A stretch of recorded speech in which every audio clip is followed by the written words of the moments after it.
Chilling tales for dark nights.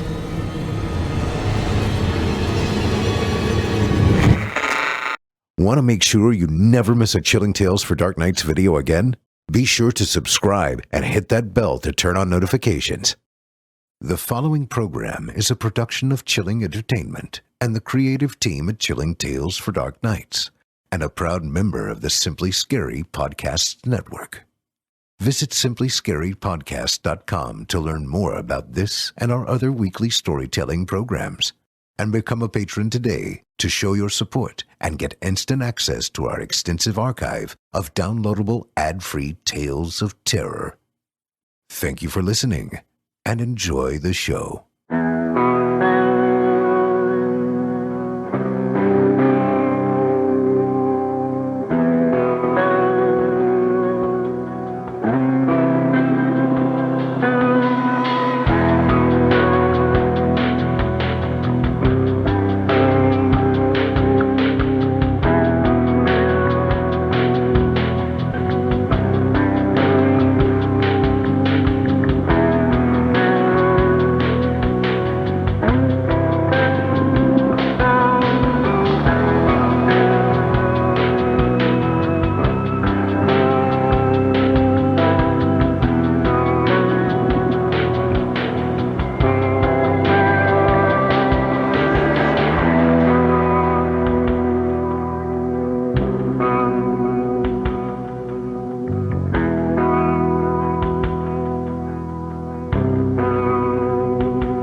Welcome back, folks, to your weekly dose of scares.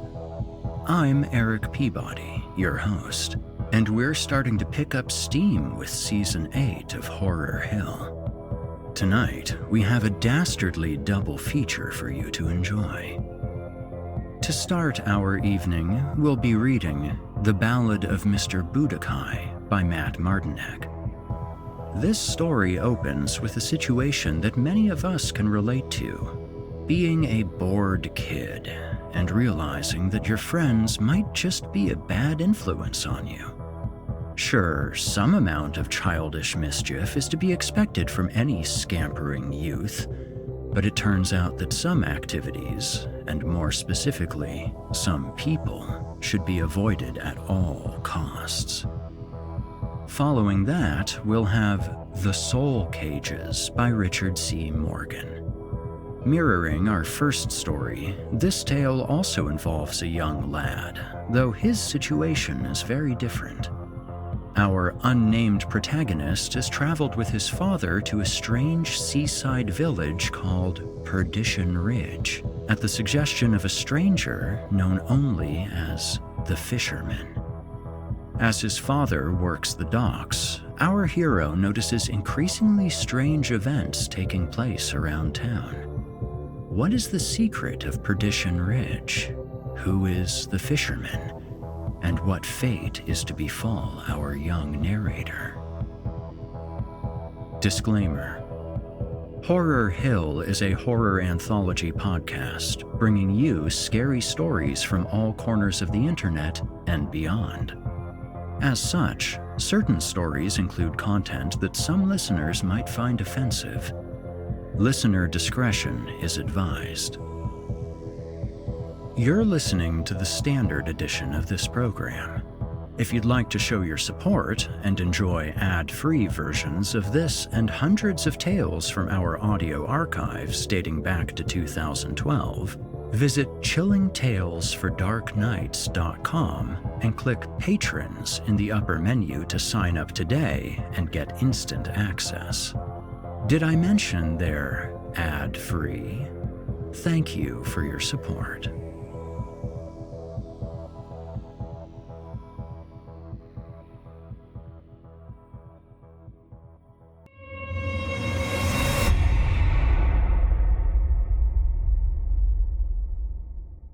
And now, From author Matt Martinek, I give you The Ballad of Mr. Budokai.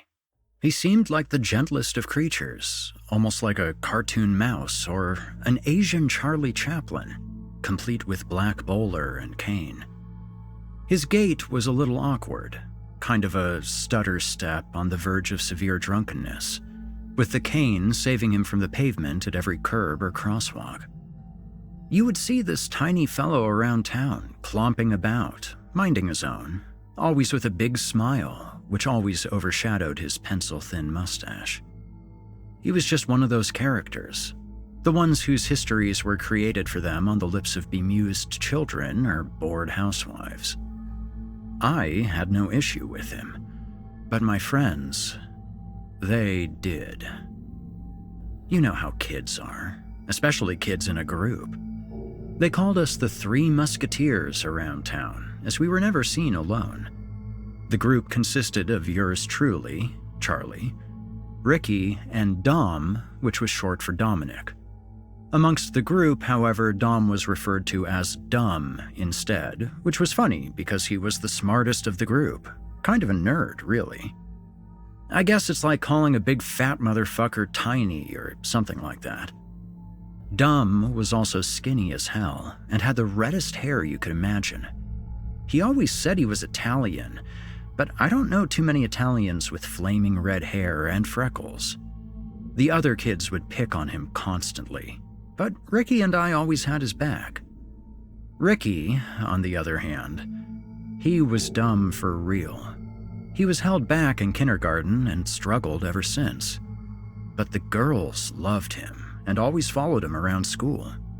They always said he was a cutie, and sometimes we would catch him at school in the coat room making out with some starry-eyed little girl. He just had those good genetics. Jet black hair, tan skin, and a little muscle to him too. As far as good old Charlie goes, well, I was pretty much a nobody. No looks, no smarts, no talent, nothing. Dry as a popcorn fart, invisible as the plague. It was that one particular summer, the summer of '88, when everything started to change. Me and my buddies, we were all 12.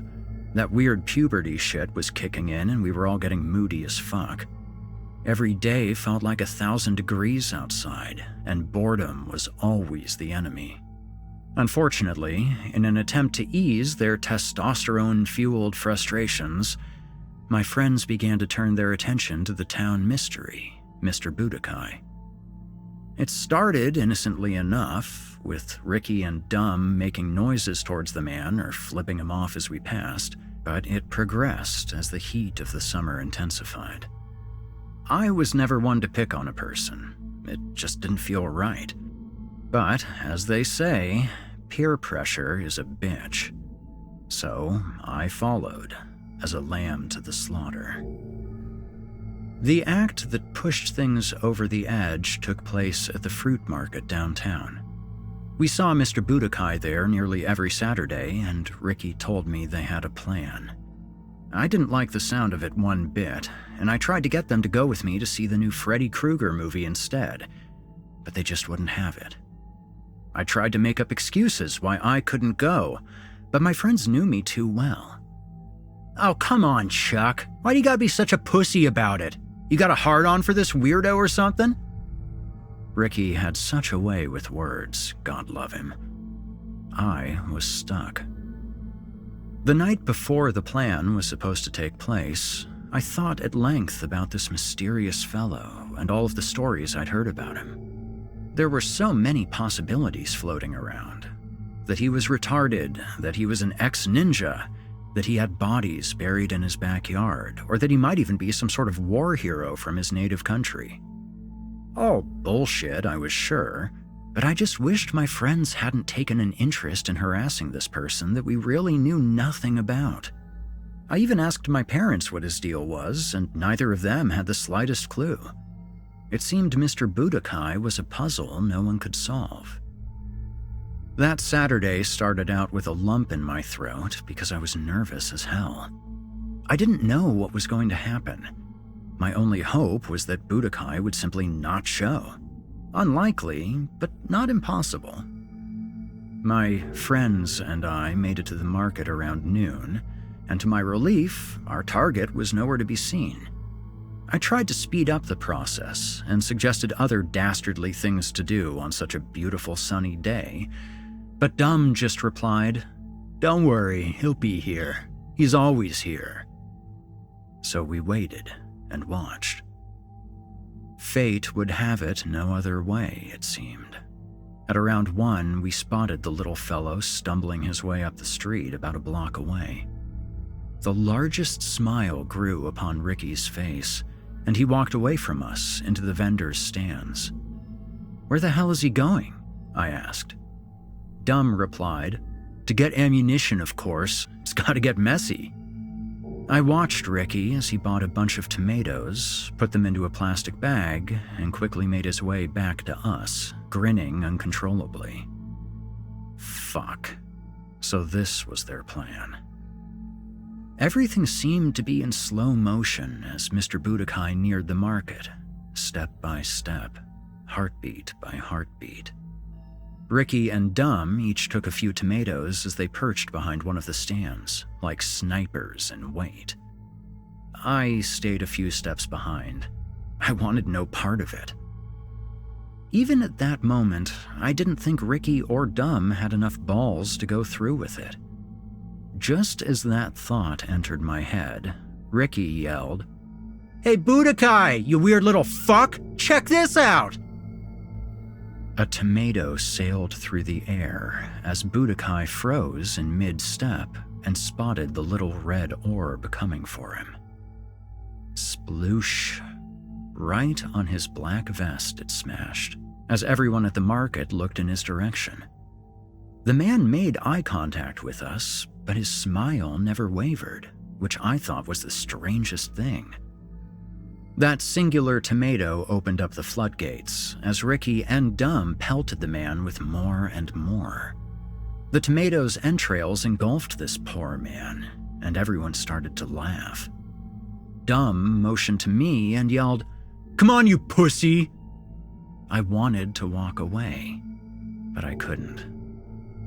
I came up behind my friends, put my hand in the bag, and pulled out the largest, juiciest tomato I could. One would be enough, just so they couldn't say I wussed out. I cocked my arm back and wailed that fucker right at the little man. Unfortunately, my aim was a little different than my friends. My tomato hit Mr. Budokai square in the face, with a force that knocked him to the ground and sent his bowler cap into the street. His face was drenched in the gooey juice and dripping seeds, mixed with a bit of blood, I'm sure, and everything stopped. The laughter stopped. Hell, there was no sound at all. There were just the stares of the people, including my friends, aimed squarely at me. Mr. Budokai sat there, frozen, looking quite the mess, and he stared at me as well. But again, somehow, his smile remained. I ran from the market with a speed that could only be born of embarrassment and shame. My legs burned like fire as tears streamed down my face the whole way to my house. I could not believe what I had done, but I also cursed the kind of luck that would allow my action over everyone else's to turn a prank into something more. My parents knew that I was upset, but there was no way I could tell them what happened. How could I have been so stupid? I didn't want anything to do with it, but I took my part anyways. I hurt that man, and he did absolutely nothing to me. For the entire week after, I kept replaying the event over and over again in my mind. I wanted to take it back, to somehow make amends. I didn't want any part of the Musketeers either. Those fools were the ones who got me into this whole thing in the first place. They kept calling me on the phone, but I told my mom I didn't want to talk, that they were no longer my friends at all. I just sat in my room, alone with my guilt. What could I do? It would take some nerve and a whole lot of balls, but I settled on making an apology to Mr. Budokai. I had to. It was simply the right thing to do. I knew where he would be on Saturday, if he wasn't too embarrassed. Again, at that market. I would follow him until we got away from the crowd and tell him how sorry I was, that it just got out of hand. It was my only option. And so the day came, and just like the weekend before, that same lump in my throat appeared, but with nervousness that was much stronger and debilitating this time around. I was sweating, and my hands were shaking. I did not want to face this man, not just because I was embarrassed, but because the guy was strange as fuck, and I didn't know how he would react. For all I knew, he would bop me with his cane and beat the living shit out of me. Still, I probably deserved it. I made my way to the market, thinking of what I would say and how I would approach him, dreading the moment. Again, at first, Budokai wasn't there yet, so I set up shop, another sniper in wait. It seemed forever, and my heart beat faster and faster, with my nerves as raw as a rotting tooth. And eventually, there he was, waddling up the street. I felt like I was going to have a fucking heart attack. I stood by, out of sight, and watched him as he began to browse. He was so polite to everyone he came in contact with, and always with that damned grin. Another thing I did notice, however, was a small bandage on the bridge of his nose, remnants of my stupidity. After about a half hour, he finished up his shopping and made his way up the street with a few bags of groceries. I followed, about 10 yards behind. It was the moment of truth. As I continued behind this man, my curiosity began to get the best of me. All of these stories about Budokai began to enter my mind. Were any of them true? I could have approached him and apologized right away, but something told me to keep following. Where on earth does a man like this live? What of his family? Is it a nice house? I was going to find out. Mile followed mile, and just as I was getting ready to abort the mission, Budokai stopped at the gate of what was apparently his home. The house was meager, yet well-kept and clean-looking. A 2-story brick, more than enough for one person. The yard was perfect, flowers and shrubbery out front. Nothing stood out. Part of me was disappointed. What a usual surrounding for such an unusual man. And so, with my heart in my throat, I yelled, "Mr. Budokai!" He was startled and actually dropped his bags. I quickly went up to him, and he looked afraid for a moment until I spoke.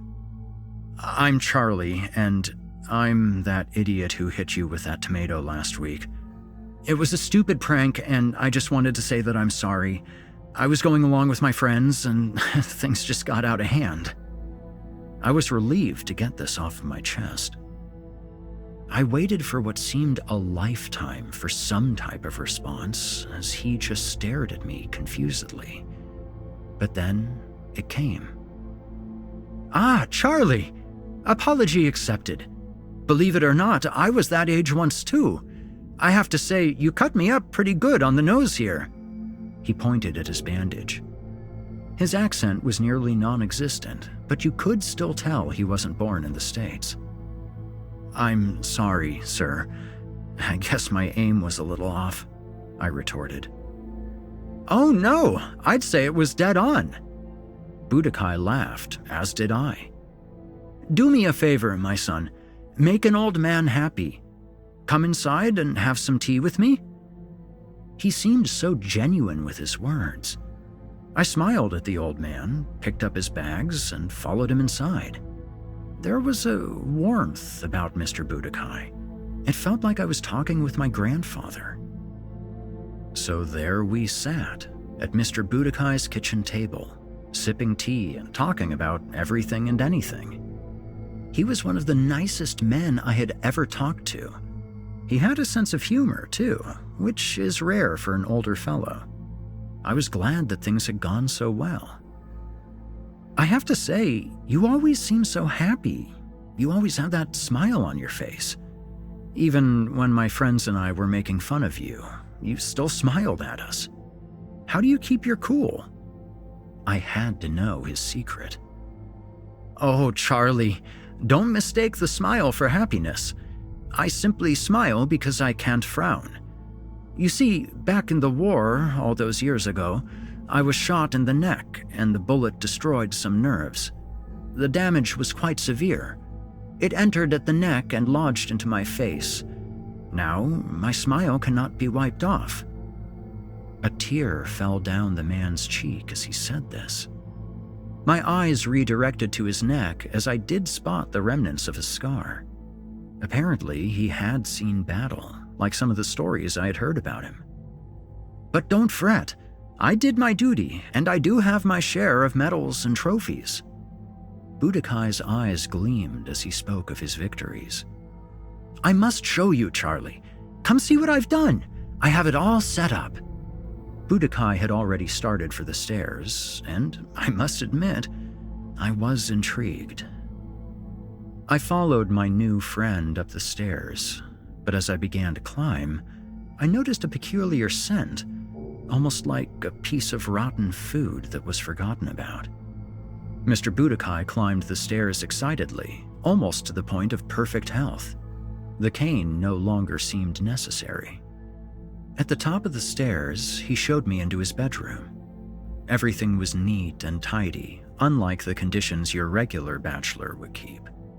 He pointed towards the wall, and I didn't understand what he was trying to show me. It was just a stark, white wall. What was this? A joke?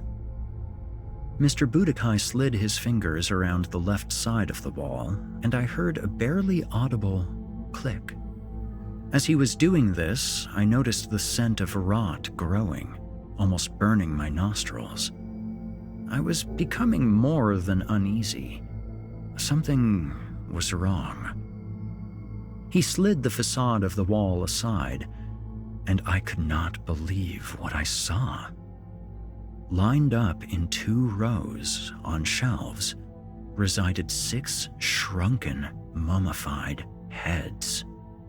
The hideous smell rocked me backwards as my eyes attempted to take in the grisly sight of these skulls. The writhing looks of pain, the differing states of decay, the stringy white hairs that reminded me of the silk of a corncob.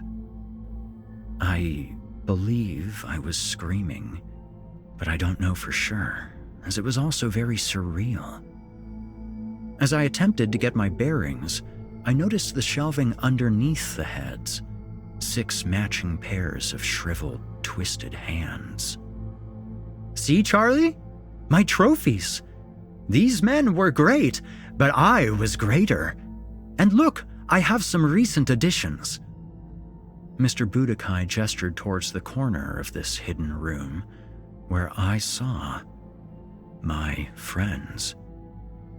There, in the dim light, I could make out the faces of Ricky and Dum, both in their own container of pale green liquid, streaked red from whatever blood was still present. Their features were distorted, their mouths frozen in their screams, but it was definitely them. It was at that very moment that my bowels let loose, and I messed my pants. I looked at Mr. Budokai, whose smile had transformed into something a bit more ghastly and devious. Charlie, it seems you have dirtied yourself. Budokai chuckled as he raised his cane and brought it down onto my head with a great deal of force. I fell to the floor in disbelief of the situation. I knew I was bleeding badly. I could feel the warmth drip from my scalp. This man had me fooled. He was not the prey at all, but simply a predator, waiting for an opportunity. I was dizzy, but still conscious, so with all the strength I had for a boy of 12, I rushed the old man, knocking him down in the process. I ran/fell down the stairs and busted out of his door into the street. My legs were on fire again, with the tears streaming down my face. I sprinted home, covered in my own filth, with the visual of my friends' decapitated heads floating through my mind. When everything was said and done, and the truth about the man came to light, the police found Mr. Budokai waiting patiently at the bus stop, with his everlasting grin still stretched across his face. As they approached him, he asked only about his newfound friend. "How is Charlie? I hope his head is all right. Such a good boy he is."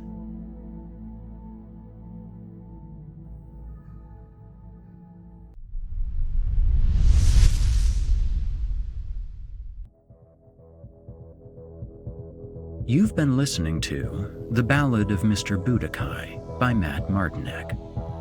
Matt Martinek is a singer-songwriter and author from Johnstown, Pennsylvania, whose passion is the creative process itself. Whether it's through song or the written word, Matt's works always find their audience. His writing credits include short stories for Siren's Call magazine, Hellbound Books, and Coffin Bell Journal, amongst many other publications.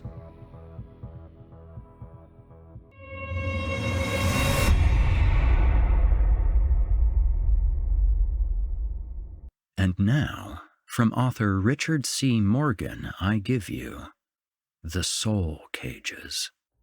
"Titties!" The dam finally broke. "Titties!"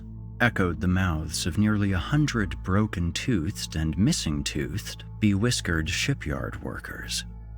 It always started with one man. Then everyone in the shantytown tavern would raise their mug or hat or soup can, or whatever they were drinking out of, and echo the sentiment, and that's when the Titties song began. "Titties, titties, titties! Titties, titties, titties!" It was a song where the lyrics didn't progress much further than the title. No melody. 3 beats on, 1 beat off per measure. All it meant was that someone in the group had reached the edge of his limit first, and now he was obligated to spot several others with his own allotment of rum or whiskey. They would stomp their feet and rap their fists until they were too tired, or something else distracted them. You might have guessed that there was a shortage of women in this environment. You'd be right. No woman in their right mind, or with any shred of awareness for her safety, would have lived in our little shantytown, affectionately referred to as Perdition Ridge.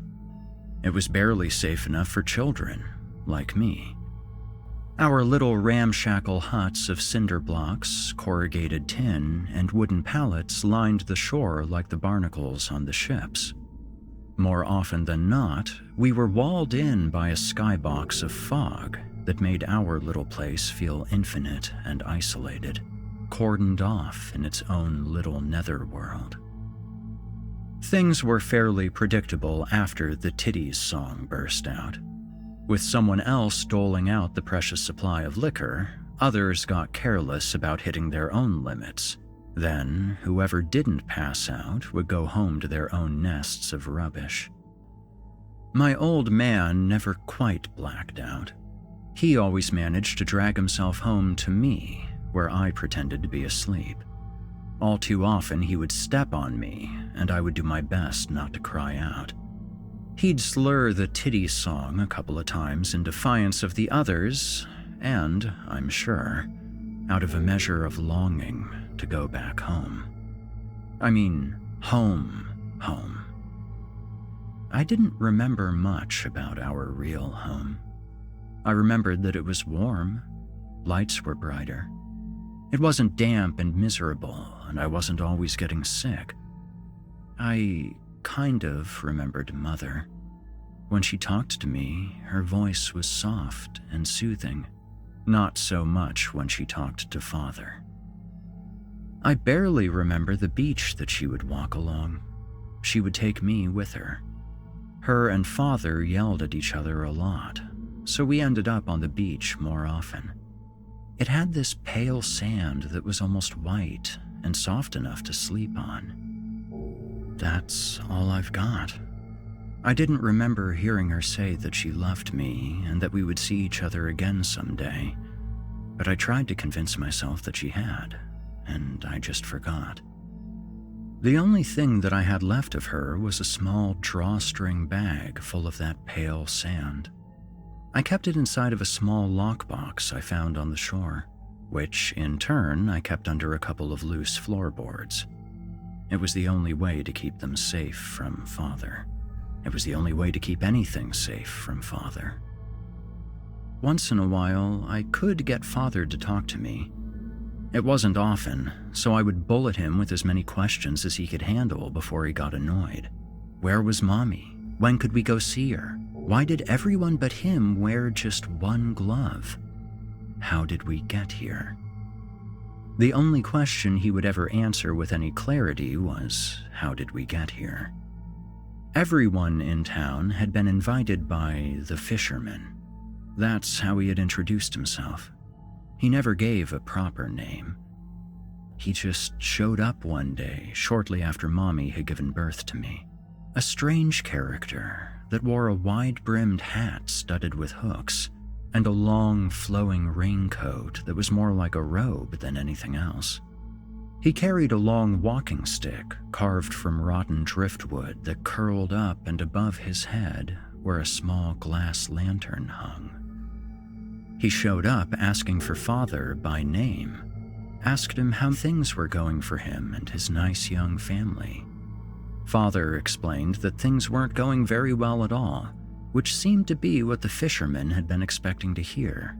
So he proceeded to explain that he oversaw a great maritime operation on the shore of the sea, where men could make a good living in a short amount of time. The catch was that it would require Father to relocate. He would have to live on site and be willing to work long hours. But business was good, so pay was high, and it would only be a few months before Father would be able to move back home and live off of his earnings. If he turned out to be a good worker, they could make a regular arrangement of him working for a few months and then spending the rest of the year at home with his family full-time. My father was little more than a backbone and a set of thumbs. He eschewed work, and he loved to drink. The prospect of high returns for relatively low effort drew him in. Mother wasn't for it. She said that the fisherman was like his long-lost twin brother or something, full of fine promises that each ended in a noose. It turned into one of the worst fights they had ever had. And then, there we were, in Perdition Ridge. Father never explained why I wasn't left with Mother, and he got mad if I tried to pry. She just wouldn't have been able to take care of you, was the best he could do. It didn't really matter how young you were. If you lived in Perdition Ridge, you had a job. My job was to set the cages, to try to trap crabs, crayfish, or any other unlucky animal for our dinner. The jetties were bristled with traps like ours. Some weighted, some buoyed. Cages with meals that carried a price that the intended prey could not comprehend. It was the only reason I was ever allowed out on the jetties in the first place. I wasn't to be out on them unless I was setting our cages or drawing them up. I enjoyed it enough because it gave me something to do that Father wouldn't punish me for.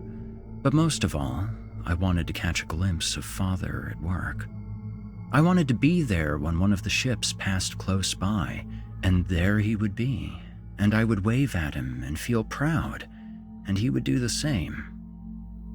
That never happened, but I kept hoping that it would. Setting the cages was fairly easy.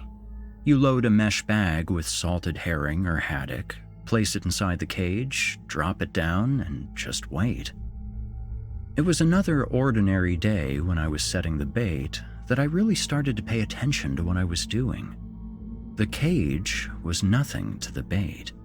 If it had still been alive, they could swim free, no problem. The mesh bag was their cage. Whichever lobster or crab would come along would be ripping the bag open to feed on the bait. No obstacle to them. But they would be caught by the cage, heedless of the bigger picture. It's a cage only if it can trap you, I mused. You could be inside one, but still free to go if it wasn't made for you. I thought about the many things I'd caught in those traps. I'd pull them up, and they looked like they hadn't understood they were in a cage until it was too late. Then I thought of my father and the look he'd get in his eyes right before he'd set to drinking. A grown man that could go anywhere or do whatever he wanted, but he looked like his body was his own prison, like his skin was a cage for his soul. The sharp sound of a bell broke my thoughts. One of the ships had snuck up on me. It was passing by in a wide arc. I wasn't used to that. It looked like it was going to come close enough for me to touch it. I hoped that would be my chance to see my father at work, and my heart rose. But it hovered in confusion. The ship emerging out of the pale wasn't like anything I'd ever seen before. It was monstrous, bigger than anything. It seemed to float on the air more than it floated on the water. There were so many boards missing from the hull that the gray of the fog shone through, showing up the many iron cages that hung on the vessel's sides. There were oversized flames all over her. There weren't any visible containers for them, no glass, no brass, as if they were burning open and unchecked. I couldn't see my father or anyone on the deck, but I did see lots of moving shapes in those cages. I thought maybe she had been hunting large game of the sea, and the cages were perhaps holding small whales and dolphins or other things. In a moment of brutal clarity, when the ship was as close as it was going to get, I saw that there were no animals in those cages of gridded flat iron bars, but they held men that were frenzied to the point of resembling animals in a survival-driven panic. They howled out to me. They barked at each other, some even attacking each other out of desperation. She drifted back into the opacity of the fog before I could piece together any of what I had seen. My very last sight of the ship was the stern, where two unusually tall figures came as if to see me off. One was wearing a wide-brimmed hat. The other bore something like a great curved blade that could have passed as a gigantic fishhook. They were blurred in silhouette, but somehow I knew they were both looking at me. The baying of the prisoners faded, but not without one final sound that chilled me further. The bleating of a goat. It was like the croaking of a raven, like the animal had been ill. My ears tuned in obsessively to catch the sound again, but there was nothing. The whispers of the sea were all that was left. I had heard that there had been other children in Perdition Ridge before, but at the time, I was the only one. I had something like a friend among those salty, smelly old men. His name was Murphy, and he was usually done with his work an hour or two earlier than everyone else somehow. Murphy stood out. He fed the superstitions of the others and profited off of them. He had transformed a good portion of his small living area into a forge, all the parts cobbled together from ship junk and whatever washed ashore.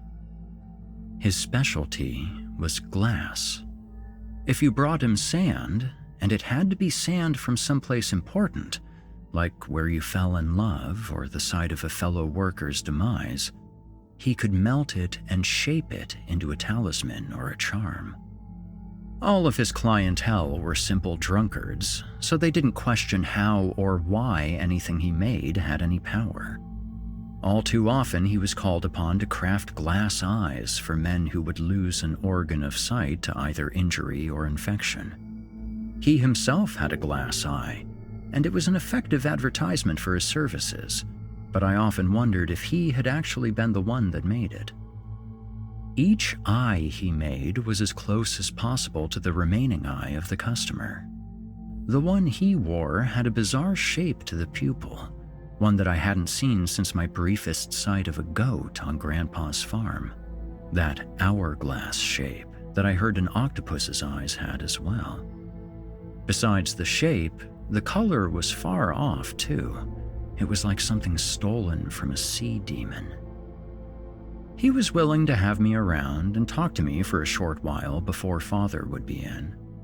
I got to talk to him in most of the ways I wished that I could talk to Father, but of course I still loved Father more. Soon enough, I went from talking to learning. Murphy gradually let me learn how to create glass from sand and shape all kinds of trinkets. He even showed me how to make an eye. I once asked him if I could make a glass eye like the one he had, and that was the one single time that Murphy got mad at me. It lasted for all of 3 seconds, but it was sharp and harsh, and it caught me by surprise. But then it was over. We never spoke of it again, and it never happened again. My apprenticeship took place all without Father's knowing, of course. He would have been furious. So, in secret, I learned how to make another kind of cage, one that people wanted to be in. I would go to bed with my mind on the bag of sand that Mother gave me. Should I make it into my own talisman? Would it ruin her gift? If I were going to melt down my mother's present, it would only be when I was sure what it would be. I was about to bring myself to ask Murphy for advice on what I should craft from my secret sand. What would do justice to the love of a mother and still not draw my father's disdain? Something like that. I didn't get the chance. Perdition Ridge took my one friend from me without a chance to say goodbye. I have no idea how it started. Everyone was at the drinking hole, which meant that I could step outside and enjoy the night and listen to the strange sounds coming from the world of drinking men. Somebody slipped into inebriation first and started the Titties song. The rhythm was carried from horizon to horizon by the seawater. At some point, there was a sharp turn. The sounds of merriment soured, tinged by anger, fear, and something else. Almost what you'd expect to hear if a fire had broken out. Someone ran outside and rang a heavy, rusted bell hanging from the roof of the tavern. Another bell answered from across the water. I thought it was an echo at first. All at once, they brought old Murphy outside. Their voices were strange. You could have mistaken it for laughter, but there was no mirth. It was urgency, grief, and dismay in such high registers that it sounded eerily, fiendishly, like laughter. But it was no such thing.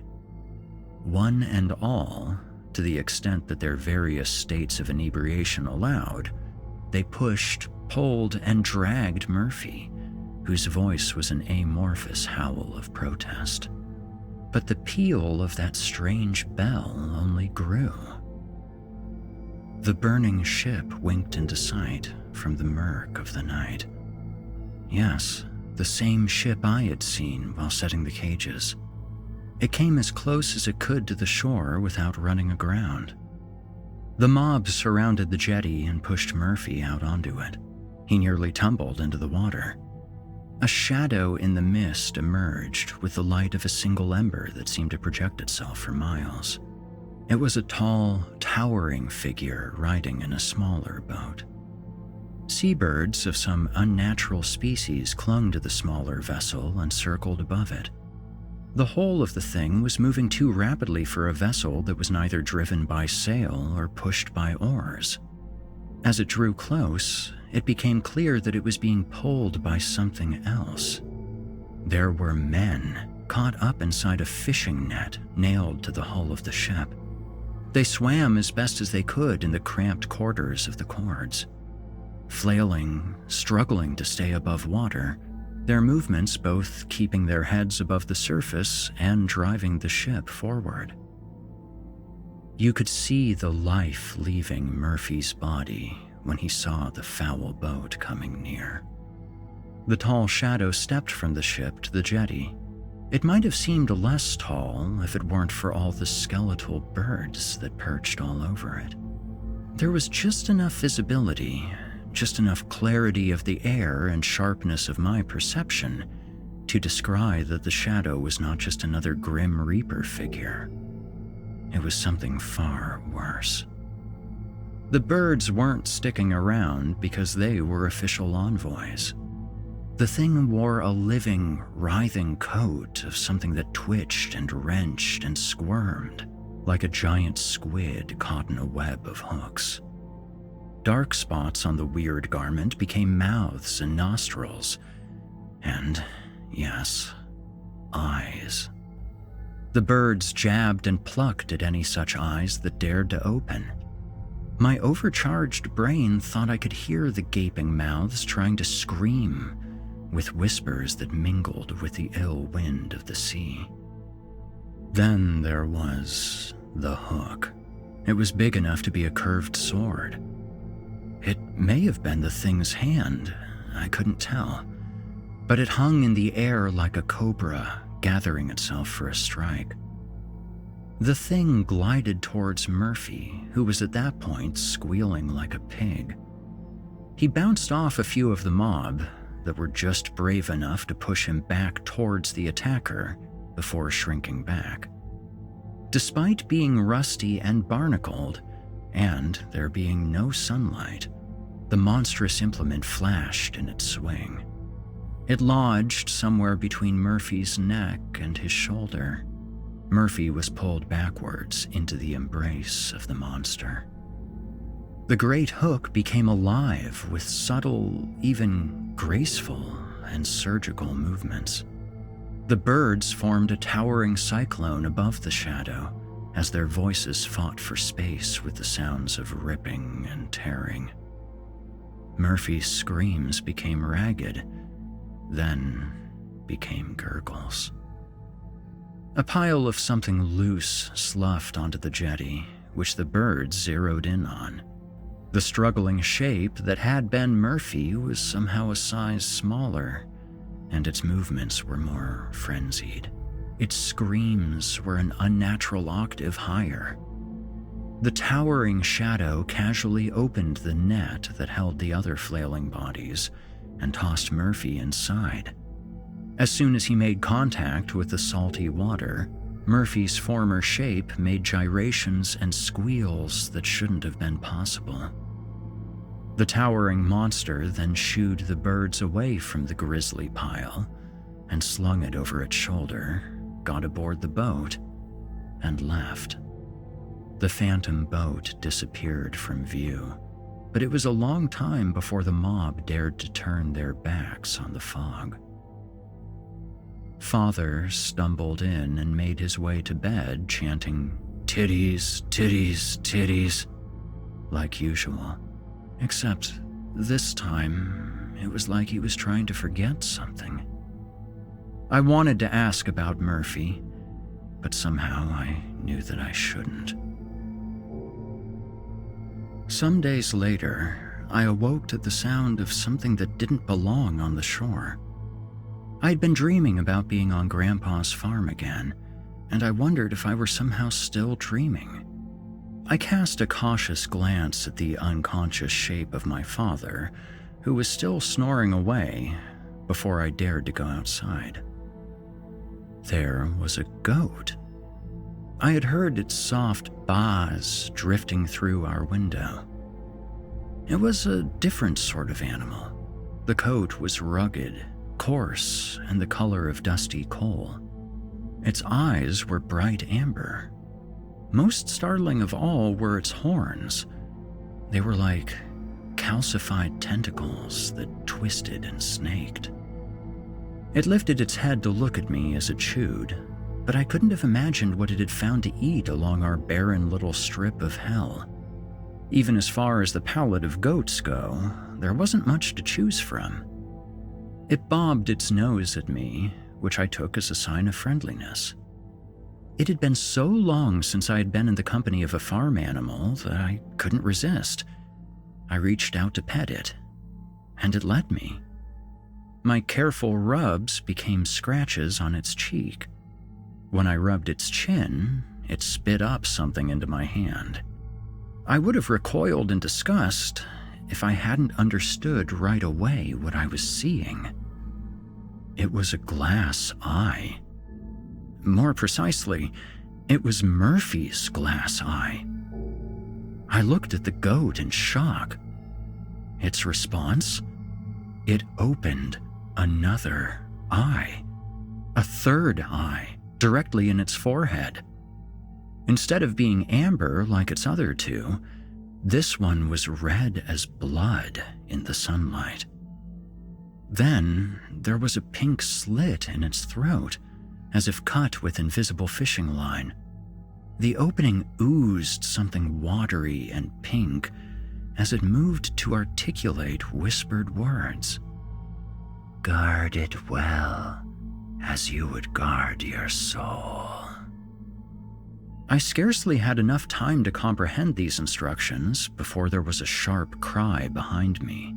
Someone had seen the goat and raised the alarm. I cupped the glass eye close to me as there was a flash of movement all around me. The goat turned and ran into the water. It was fast, but not fast enough. Rusty spears and makeshift lances converged on the animal with deadly precision. My instincts fired off before I could think them through. I ran home while the focus of everyone else was on the goat.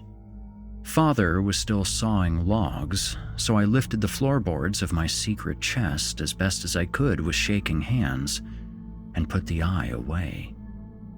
The cries of the goat broke my focus. The entire host of men were all gibbering the same words like coked-up seagulls. "The goat! The goat! The goat! The fisherman's goat!" The goat itself was torn apart by the brute force of hands and rusty pocket knives. Part of me figured that this was the work of men who had been on a steady diet of fish for far too long. After all, the carcass of the goat was roasted and devoured around a bonfire of driftwood, stone, and metal that evening. But there was something else still, something beyond basic hunger and desperation, something that drove the men to mount the three-eyed head of the goat on a wooden stake, something that made them dance around the head in concentric circles that were a little too well choreographed for drunk laborers.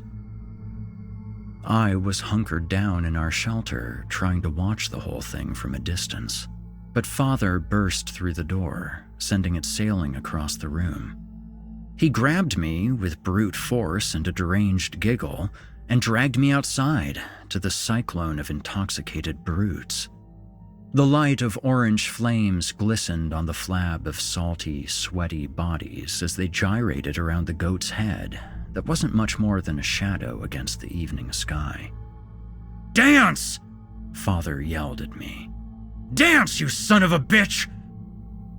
So I danced. I was both terrified of my father and elated by the fact he actually wanted to involve me in something. The spinning air reeked of sweat and alcohol, yet in some strange way, I enjoyed it. I had unconsciously drifted closer and closer to the inner ring dancing around the head of the goat. Its three eyes stared out in independent directions, and yet I couldn't shake the fact that each of them were somehow trained on me. The mirth of the mob was broken by a single, persistent cry. A group of the sailors were sifting through the final remains of the animal, carefully filleting each layer of tissue and bone, searching for something. They weren't finding what they were looking for. "There's nothing! Nothing! Come on, there's gotta be something. We've been over this 20 times. It's not here." "What about the head, then?" "It's never in the head, you know that." "But it's gotta be if it's not here. It's the rules." "God damn it, if you muck up the head, you've screwed us all. The head is sacred." The tension spread like wildfire. I was compelled to look up at the head, just in time to see the oozing slit reappear in its throat and whisper all too loudly, "Keep it a secret." That was just before a dozen clawed, drunken hands seized the stake the head was raised upon and began tearing it apart. Each horn was broken off in a separate hand. The 3 eyes were gouged out. The jaw was removed. The brain was excoriated. "You fools! You fools! It's not there either! You've broken the rules!" Somebody shrieked. "But it wasn't in the body! It had to be in the head!" "It's never in the head! It's never in the head! You've damned us all, you worthless moron!" "Shut up!" And just like that, the revelry had devolved into rivalry, and violence tindered. Fists swung in deadly arcs mere inches over my head. Hands seized me in a powerful, painful grasp and whisked me away. When I could see straight, I was back in our shanty. My father's eyes smoldered behind a face smeared with sand, dirt, sweat, and blood. His yellow teeth shone like stars. "Where is it?" he snarled repeatedly, not even giving me a chance to feign ignorance. He started banging my head against the floor with each repetition. Each blow hurt a little less, and a ringing in my ears swept me away. When I came to, I couldn't tell if it was early morning or late evening. It was just gray.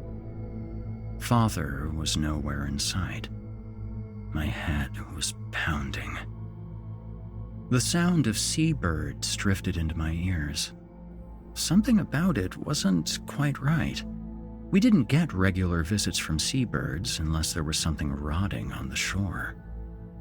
I got myself decent and stepped outside. First thing I saw was Father, standing at the far end of one of the jetties. Gulls were nipping at his fingers as he raised them skyward. I thought for a moment that the birds had softly glowing eyes. As my senses ramped up, I detected that the birds actually had no eyes at all. The ghostly pale sky was shining through the openings in their heads. Only remnants of a papery, flaking skin clung to their bodies. The same light also shone through their ribs, like the roof of Grandpa's barn. As they bobbed and weaved at my father's hands, his fingertips turned dark.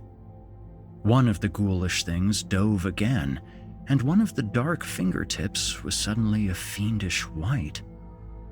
The roaring waves washed the sound of my father's voice back to me. It should have been crying. It should have been pain. It was laughter, a rolling, wailing laughter, like a toddler playing with a puppy. Each bird that dove came up in an arc and guzzled down something that fell through their bodies into the water.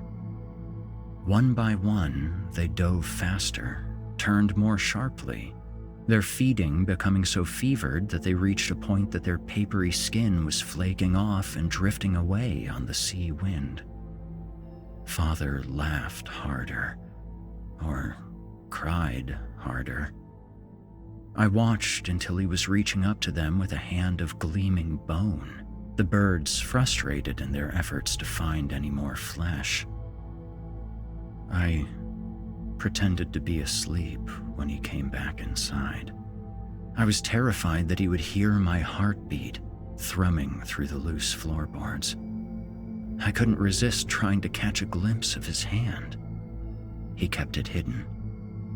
When we got up for the day, he wore one glove. From that day forward, I never saw him take it off. I waited until I was certain that he was gone for the day. Murphy's shelter was untouched. I fired up his forge. I took both the sand gifted me by my mother and the strange glass eye. I melted them both down and crafted the glass into a star. I never saw the stars in Perdition Ridge, just like I never saw my mother, and like I would never see Murphy again. So I made something to remember them both. I strung my new talisman up with fishing line and wore it beneath my clothes. I was setting the cages along the jetty when a hand shot out of the water and grabbed my wrist. I jumped back in alarm. 2 hands grasped at the jetty and a body pulled itself out of the water. It was a woman. Despite the decay and the disfigurement, I could tell that it was my mother. I recognized her clothes. Cloudy though they were, those were her eyes. I was torn between joy and terror. I wanted to hug her, despite the ungodly odor emanating from her. I started crying. "Mama, what happened to you?" "Your father." "What? What's that supposed to mean?" She wouldn't answer. She just stood there, her empty ribcage expanding and contracting with simulated breaths. "Where is he?" she hissed. "He's working. He'll be home tonight." "Where is home?" I led her to our shanty. She stared at it for a long moment before she began walking into the water. "Mama, where are you going?" "Say nothing," was all she said. I watched as the top of her head moved so far out and then stopped. There, she waited. It was my mother, and I was glad to see her, but something about the whole thing felt off. There was no point in staring at her all day, so I went back to work. She sat in the back of my head all day. She was clearly dead. Something inside of me kept me from exploding with grief.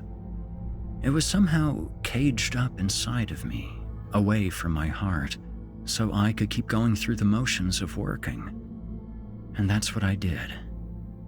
It was another ordinary day.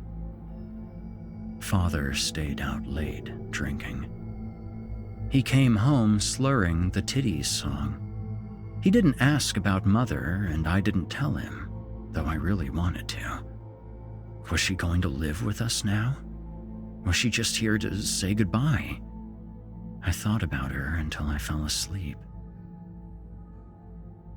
The silence that greeted me when I awoke was anything but normal. I was usually awake before Father, and his alcohol-induced snoring wasn't subtle, but quiet reigned, and it was deafening. "Father?" I said. There he was, lying on his back, his mouth wide open as usual, but no snoring. I watched the covers. They didn't rise and they didn't fall. I leaned in for a closer look. His mouth was filled with something. Sand.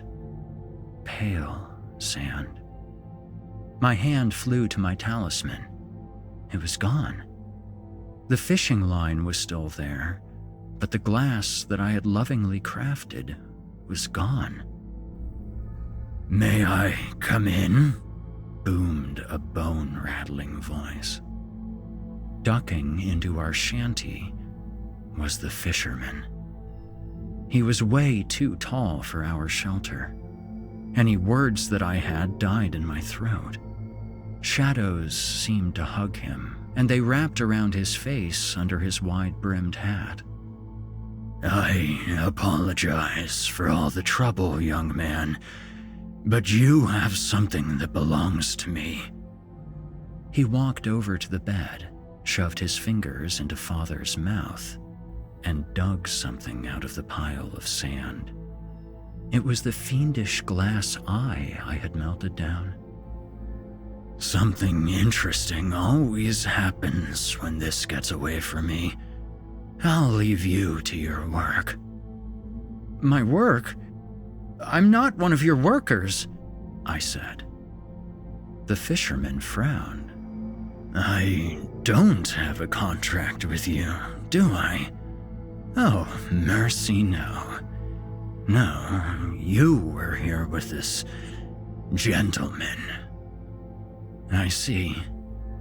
Well, pack your things and be ready to leave at sunset." "Where am I going?" "Just be ready." A cargo ship that seemed barely able to stay afloat took me away from Perdition Ridge. The fishermen had somehow arranged for my grandparents to meet me at port. They were beside themselves with joy to see me. The happiness didn't last too long before I found out what had happened after Father had gone to work for the fishermen. Mother was nowhere to be found. Nobody could find her. It was like she had vanished from the face of the earth. There was no way to get in touch with Father, and not for lack of Grandpa's trying. I told them as much as I could remember about life in the shipyard, but I didn't know how to tell them about Mother. Had her talisman worked because of the glass eye, or because the sand came from where she had been left by Father? I wonder how many people are stuck with stories caged up inside of them that they have no way of setting free.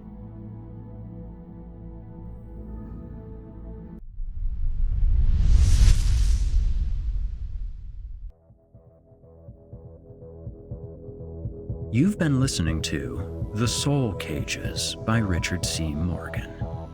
Richard C. Morgan is a copywriter by day and horror writer by night. He lives with his wife, kids, and cats in small-town USA in the endless cornfields of Illinois. What better place for writing horror? He channels the spirit of the Twilight Zone through his own storytelling podcast, Marsh Lights. You can keep up with all his written and audio undertakings at richardmorganwrites.com. Well, my friends, that closes out our broadcast this evening. Be sure to tune in next week at the same bat time and same bat channel for more stories to send a chill up your spine.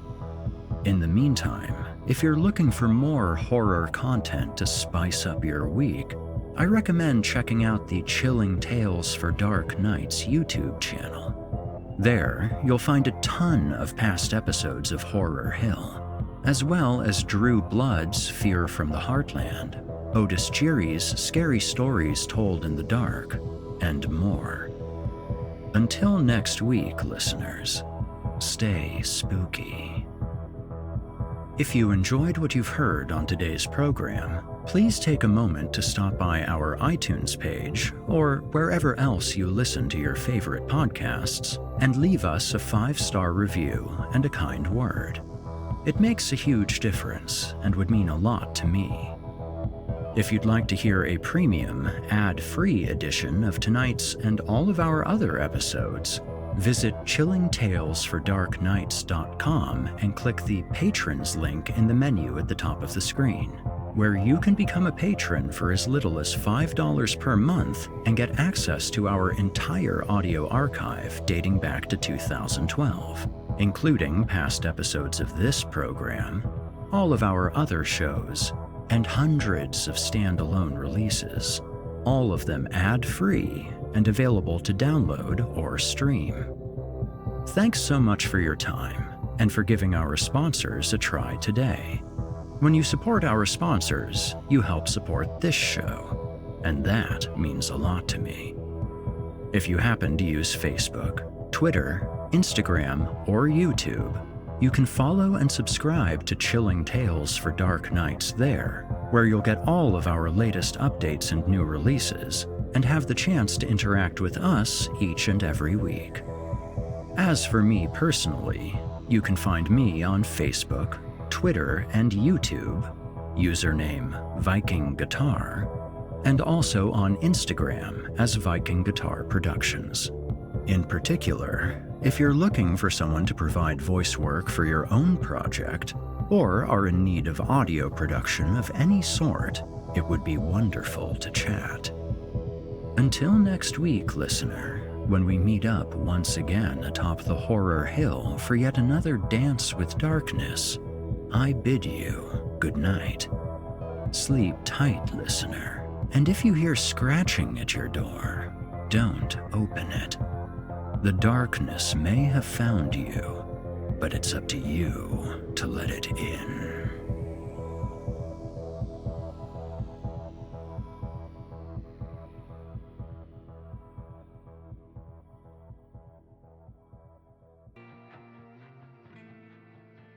You've been listening to the Horror Hill Podcast, a production of Chilling Entertainment and the creative team at Chilling Tales for Dark Nights, and a proud member of the Simply Scary Podcast Network. Visit simplyscarypodcast.com today to learn more about our network and our other amazing storytelling programs. Tonight's episode was hosted by, and its featured tale performed by, yours truly, Erik Peabody. Selected stories have been adapted with the kind permission of their respective authors. Original music provided by Nikki McSorley and Erik Peabody. Finalization by Craig Groshek and S.K. Brown. Got a terrifying tale of your own that you'd like performed? I take submissions. Email it to us today at submissions@simplyscarypodcast.com to have your work considered for future production. If you enjoyed what you heard on tonight's program and are joining us on your favorite podcast app, please subscribe to us to make sure you never miss an episode, and leave us a 5-star review and a kind word. Your feedback means a lot to me. You can also follow Chilling Tales for Dark Nights and yours truly on social media to connect anytime and get the latest updates on this and our other programs.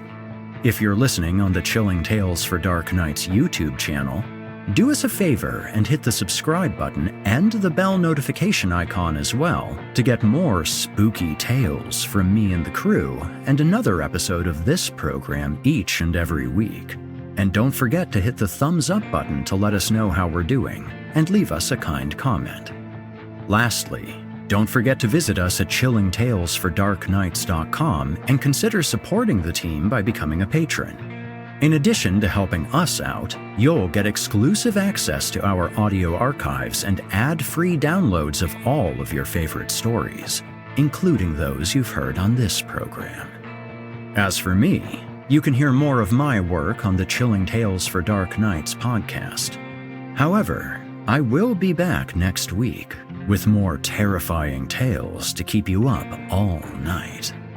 If darkness is what you're after, listener, your search is over. Yet, let it be known, you haven't found the darkness. The darkness has found you.